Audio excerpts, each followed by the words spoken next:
very inspirational, very leadership-wise, and a standee for a free enterprise expert because my mentor was absent a lot, and he helped a ton. So he's part of the reason why all this was possible. Please help me welcome Steve Van Tist.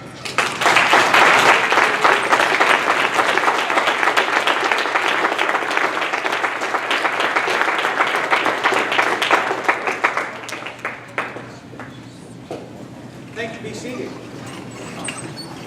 There's one thing that you got this week that I know everybody's going to remember for a long time. Three-letter word starts with F. What was it? Food. Food. Fun. Yeah, you guys had a great time. I can tell you that I saw that. And you know what? It wasn't all about the games you played. You had fun learning together. You had fun learning about technology. You know, that really wasn't the focus of our conference. But we, meaning the senior folks that helped put this together, we got a real lesson from you guys in technology. Now, I want to talk to you about free enterprise for just a moment. Yesterday afternoon, when you guys were out there battling the Zeeks out at the Area 51, I heard that you guys had a cyber attack yesterday. Did you know about it? How many of you did the aviation challenge yesterday? Do you remember when all your planes stacked up on top of each other and your controls went haywire? You remember that? Say if you can remember. Yeah, I was there. You know what that was? No. You got hacked by the Russian YLC. In your business, man, trying to figure out what you were doing. They're worrying about their future because of you. Another example of that was this morning.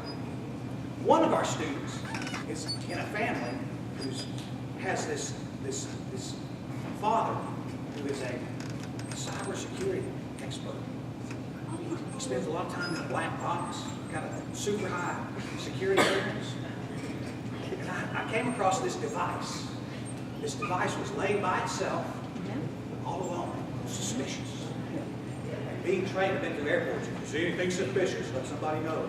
I saw that phone sitting there. Wow, that's suspicious. It's by itself. So I walked around, and I said, "Can you pass me that phone?" So one of the men reached over and looked at the phone. He looked it over. It was locked, of course, naturally. Had a passcode on it.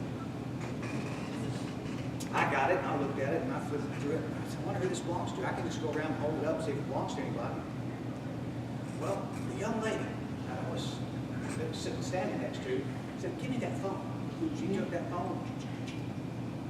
She said, "That phone belongs to Hannah Shaw." Handed it back to me. And I went and found Hannah Shaw, gave her a phone, and all happy ending. But that's the technology. She's a cyber hack that doesn't even know it.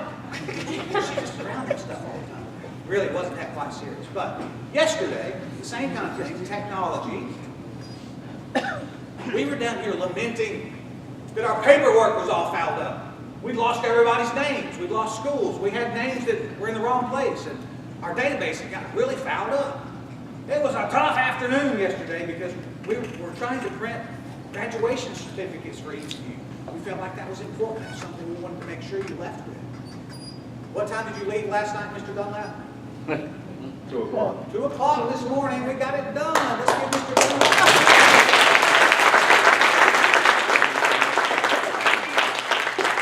Well, let me get back to my story. We're down here frustrated with that, and we have some young cyber experts, computer people, standing around listening. This is one of their comments. Bravo, where you at? Bravo's up here. He's listening. I like this word, listening. They're listening to the problem.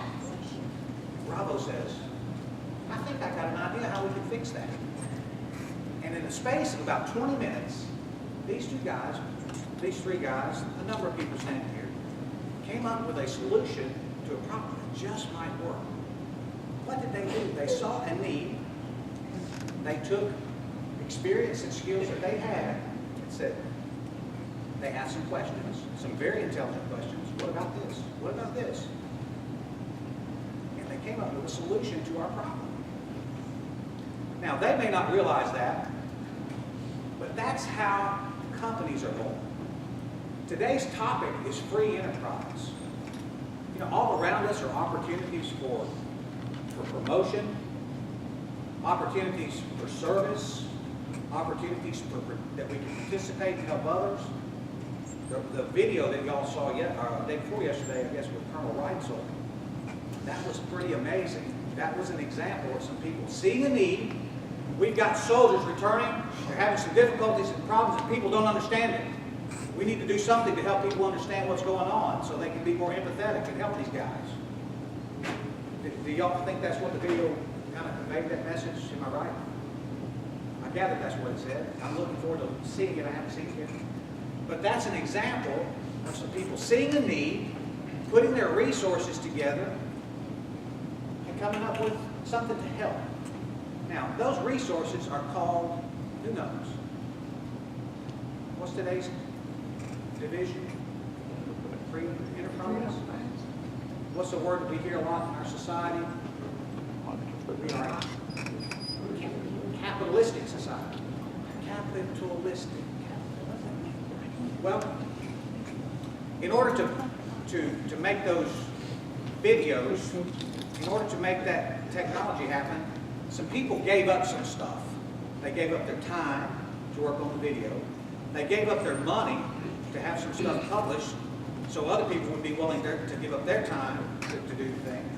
And so out of that, we have a capitalistic venture that was born. If you've heard the story of Microsoft, it started in a garage. How many of you heard the story of Steve Wozniak? What Dr. Hobbs said, straighten your elbow for just a minute. What Steve Wozniak, who can tell me who he is associated with? Somebody just say it out. Steve Jobs. He's associated with Steve Jobs. Okay. Yeah, he's the guy that built the first Apple computer. Now, Steve Jobs gets the credit for all that. Maybe he's the visionary, but I don't think if Steve Jobs was alive today, he would say, Wozniak didn't have nothing to do with it. I did it all myself. No, he wouldn't say that. You know, Wozniak was the guy. He was the guy, the technology guy behind it. They saw a need. They saw an opportunity to go forward. When World War II was ended, and World War I as well, the troops came home. They got educations, they got skills. A lot of them got skills in the service. They learned how to weld, they learned how to build, they learned how to manage and run things. You know what most of them did? Most of them went to work for Ford Motor Company, right? Most of them went to work for the Boeing Company. Most of them went to work for the government. None of the above. Which one? None of the above is the answer, right answer. You know who they went to work for? Well, yeah, we say they went to work for themselves. And you know, today they're coming back, our guys are coming back, and they're not going to work for themselves. There's this huge vacuum in a huge opportunity really in our society for people to go out and do something. But they did come back and go to work for themselves, providing services for others. They started sheet metal shops, building ductwork for big companies. They started diesel repair, Cleveland. Where's my diesel guy at? I put my buck on that guy right there, I promise you. He's going to do something. He's getting some practical skills. How many of you know how to run cattle? A couple. How many of you like to eat hamburgers? Woo! And steaks? Thank you very much. We appreciate it. Keep doing it, man. Make it happen. All right, what's the point of my chat here for just a moment? Free enterprise. I've heard it. We had one student that says the freedom that you have to enter for the prize. Well, what's the prize? It comes in a lot of forms. That's one of them. You know, one of the things that me and my family do quite often, we're down on our hands and knees doing something in the dirt. We put in landscaping, concrete, mow your yard. I have a degree in engineering, electrical, and computer engineering. I have a master's degree in business from the University of Alabama, and I have a bachelor's degree in something else. But I'm down on my hands and face, and often I have one of my kids over here, sweat dripping off our nose, and I say, there, boom, you know what that is? That represents that dollar you've got in your pocket. That represents, and when they go home to our fine house on the top of the mountain that you can almost see from here, and we look out over the Tennessee Valley and enjoy, and I'm doing what? I'm down on my hands and knees with the sweat dripping off my face because a retired colonel over here is happy to see me do it, and I'll say, yes, sir. How do you like that? Well, it looks great. Thank you so much for getting to me that today. And I send him a bill, and the bill comes in, and I pay my electric bill. My house is paid for, by the way. And I have the freedom to do that. Now, could I be making more money? Yeah. People, I got friends that are peers from mine making $250,000 a year. I went into one business one time, I made $1 million in 5 years and kept most of it. But it's not what I want to do. You have the freedom actually to do what you want to do. There's some things, will you allow me just a moment, in the spirit of Mr. Roberts, parenthesis in our conversation. There's some things that will shut you down. It will shut you down, and I'm getting upset about it because I don't want you to be shut down. I'm angry about it. I'm angry because you haven't been told. I'm angry because you haven't been warned. It's not your fault. Our society has let this creep in on us. 80, 90% of college students today are messing with some kind of dope to keep themselves able to go to class and able to function. And they're doing it as if it's nothing wrong. I'm going to tell you, when you wake up and you go into the other room and you won't wake up, and the ambulance comes, they take him away, they take her away. Or it happens next door, the parking down the hallway. It becomes very serious.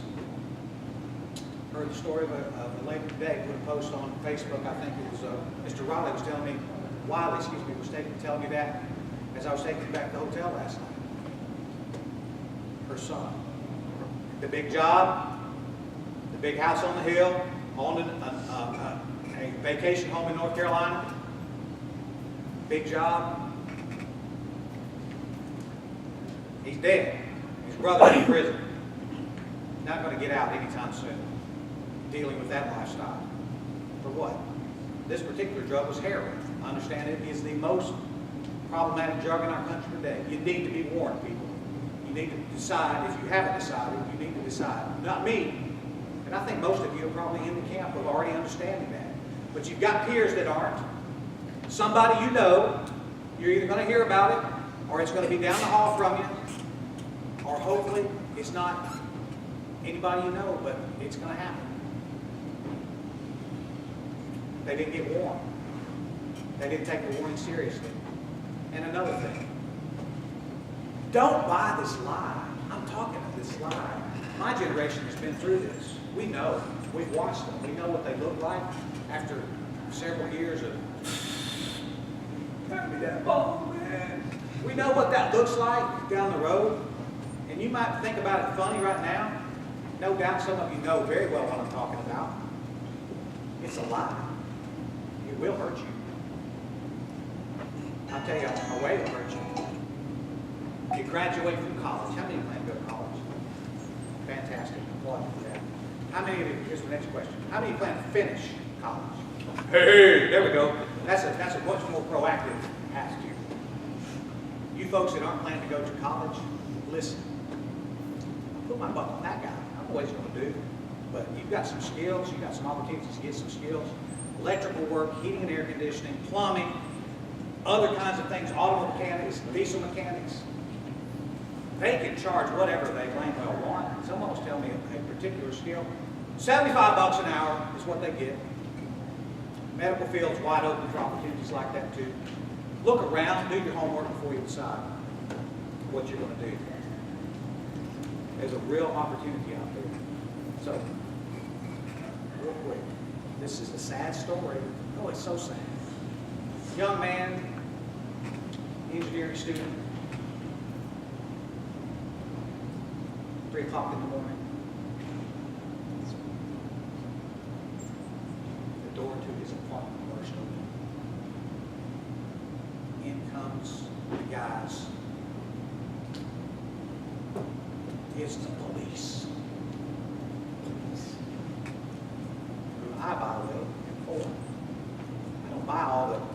covers on everything like that. Some bad things happening out there, but I'm glad we got the police. Off to jail, confiscated everything. Drugs. Okay. Drugs. Didn't have to stay in jail. Got to deal with the deal. Still working through the problem. They keep going to school. They didn't keep them in jail. Actually, somebody stepped up with a big checkbook. And maybe the kid won't go to jail. Maybe. All right, listen. This is the hard part right here. Graduates. The nice, lucrative first job offer comes. Sweet. It's exactly, couldn't have been made better. It fit exactly what the dreams were all about. Oh man, this is awesome. I'm going to take this job. Maybe they won't find out about that other stuff. Still, that's not over yet. Fills out the paperwork. Phone call comes. Hey, Bozo, what's all this mess about? We found in your background check. We'll get back to you. What do you think the answer's going to be? You're the military guys? They don't put up with that mess. Yeah, you can get away with it, all right? Yeah, and your peers are going to get away with it, but you get caught. The Bible says, whatsoever a man soweth, that shall he also reap. It's a fact of life. You put corn out, you're going to have corn grow.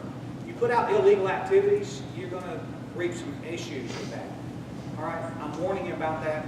This free enterprise stuff, man, you've got an enormous opportunity. All kinds of roads.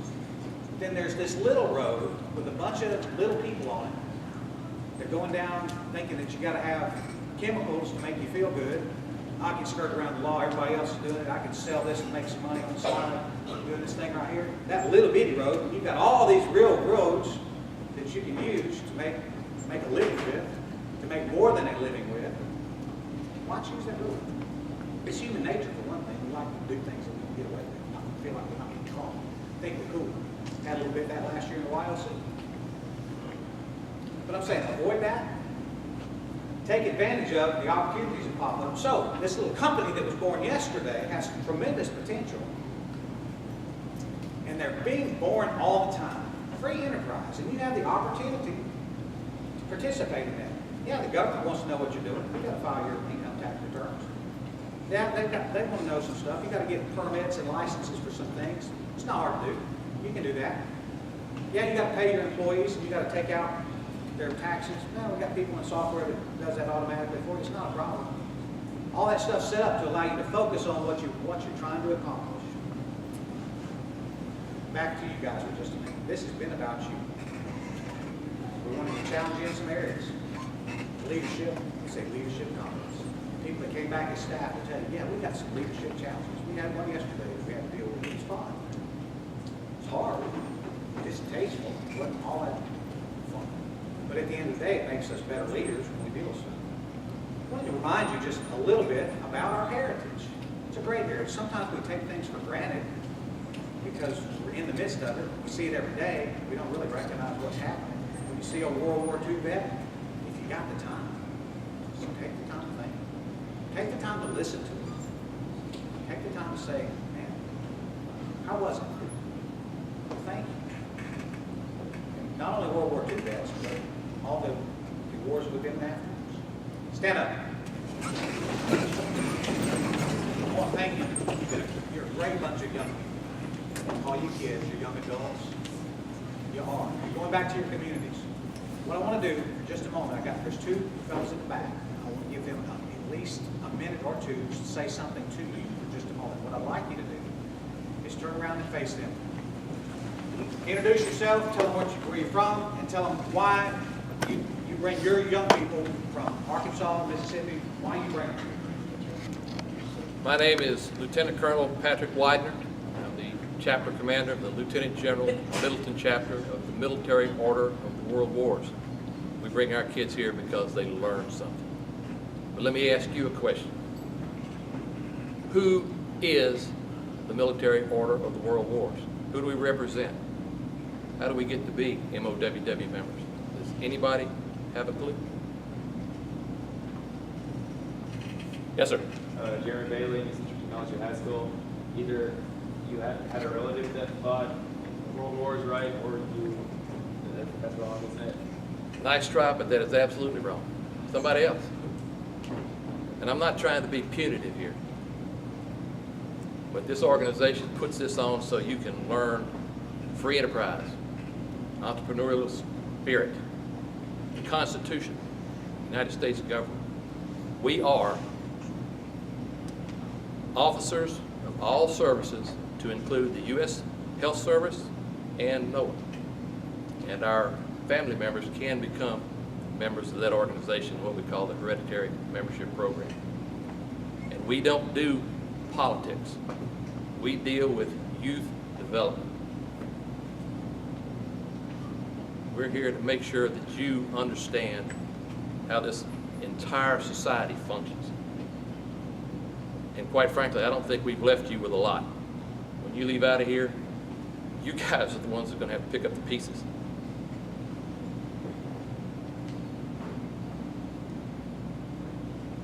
You guys. And I think you're all very, very capable. And when I go back, I'm going to say to my chapter, I was impressed. These kids are good. Thank you.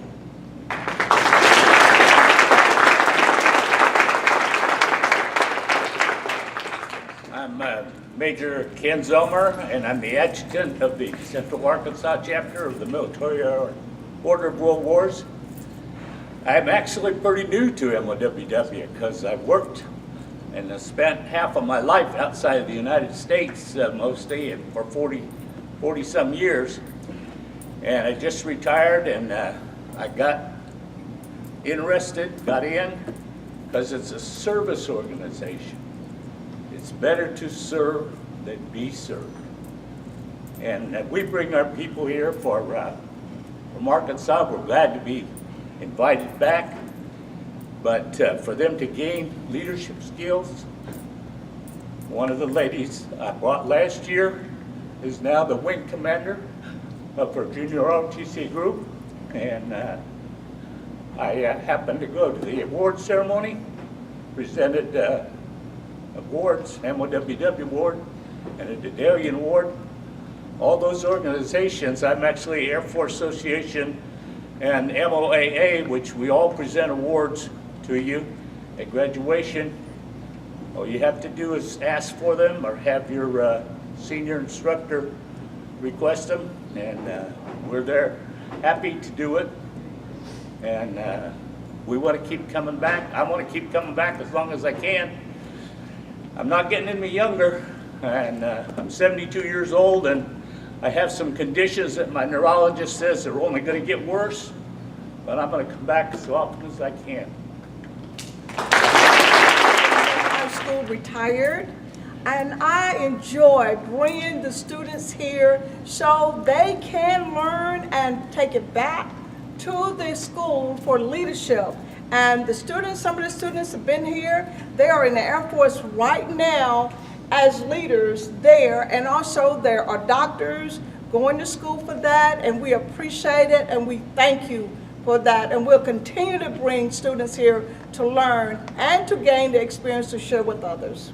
Our state contingent, I apologize if I haven't one thing, but is there anyone else that would like to say a minute's worth of? Brandon, Mississippi.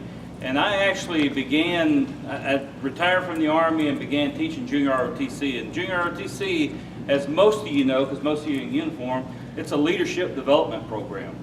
It's about character building and citizenship and learning to vote and taking action in your community and stuff like that. And serving others. I mean, it sort of follows what you're doing here is you're learning to serve others.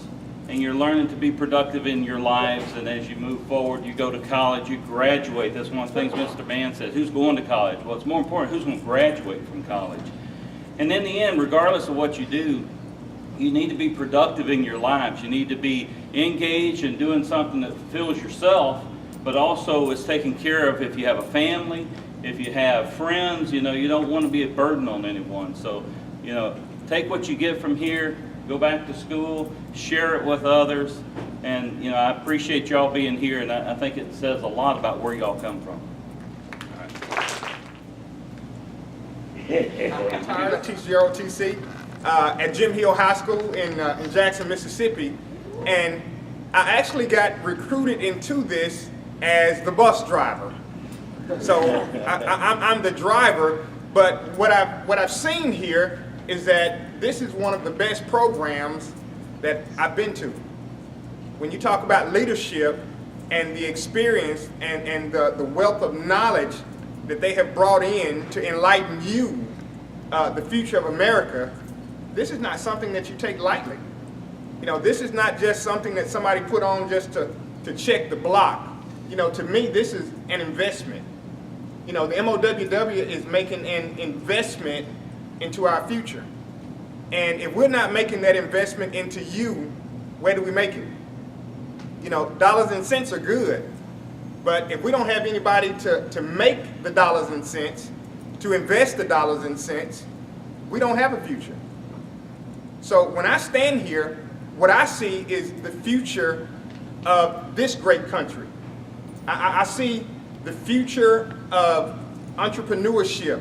I see the future in business, in education, in technology, and I'm just bewildered to be here and to be in the presence, because I can only imagine what you all are going to do in the future. It's like looking at going to a diamond mine and you pull up a rock and say, hey, nice little charcoal rock. But once you put it in the right hands and put it in the right condition, and the hard stuff is chipped away and that diamond is brought forth, then look at how valuable it is. And I think that's what they're doing now, is knocking some of the dirt of the world off so that you can see it's not everything that you see on the news. It's not as bad as what people proclaim it to be, because if it is, then you have no hope, you have no future. But if you are a true leader and inspired to lead, no matter what situation is presented you, you will always do your best and conquer. Be transparent. A couple of you that are on staff, I've been real honest with you. You've taken it and thought about it. I want to thank you for that. Show some character. In our lives, I want you to do something. This is something you think about. What a huge investment. You guys didn't pay a dime for this. I like what Mr. Hobbs said. Hold up your phone. So he made you do that. How many of you paid for it? Well, a couple of you. I appreciate that. My kids pay for this. That's point is, it's not any shame that your parents are paying for your phone. That's fine. But the fact is, you've got a $300 or $400 phone in your pocket that you connected to the world, and you can find out information. I challenge you. Ask this fact, make this your favorite question when someone comes to you with a social challenge, or you be careful what horse you decide to ride. Is it true? Ask yourself that. Is it true what they're telling you? Let me look. Let me get some alternative views. I'll tell you what you can find, and this is a natural thing, a cognitive bias that people have. They tend to look for information that supports the theory that they want to believe. So, your pot smokers out there, there's plenty of stuff that say, yeah, be a pot smoker. Be a pot smoker, man. This stuff not hurt you. It's going to be good for you. And all the while, they're ringing their cash register going, ka-ching, ka-ching, yeah, be a pot smoker. Ka-ching, ka-ching. Same thing with the alcohol group. I don't mean to get anybody's mess right there, but there's a lot of people who spend a lot of money on booze that they wish they hadn't spent. The vast majority of traffic deaths are alcohol related. Like 3/4 of them, I think, more like something like that. Way most of them. I don't want to be run over by somebody. So I'm just asking you to think about it. It's your life. Now, when you take this stuff home today, if you take it home with a little introspective thought, ask yourself, what can I do? How can I make my surroundings a little better? And get on a mission. The thing that Dr. Hobbs gave you about planning your day the night before, that is an enormous piece of good advice right there. Those of you that are headed toward college, if you do that, You will rise up to the top of the pile. There's a couple other things I'm going to have. Who's next up here? Okay. I know I'm going up a little bit. If you'll plan your day plan your day the night before. Okay. Take your notes after class. Go recopy your notes right after class. This is free. This is extra. This will really raise your bar for you. And the other thing, remember this. The difference between excellence, the very top of the GPA level in the college, is just a little bit of extra effort. It's not a lot of extra effort. It's just a little bit more. I graduated summa cum laude, and I promise you, I was not in high school at the top of the pile. But I decided for graduate school, I'm going to do this thing. And I did. And it wasn't a whole lot of extra effort. It was just a little bit more than the next guy was doing. Thank you. You've been very attentive this morning.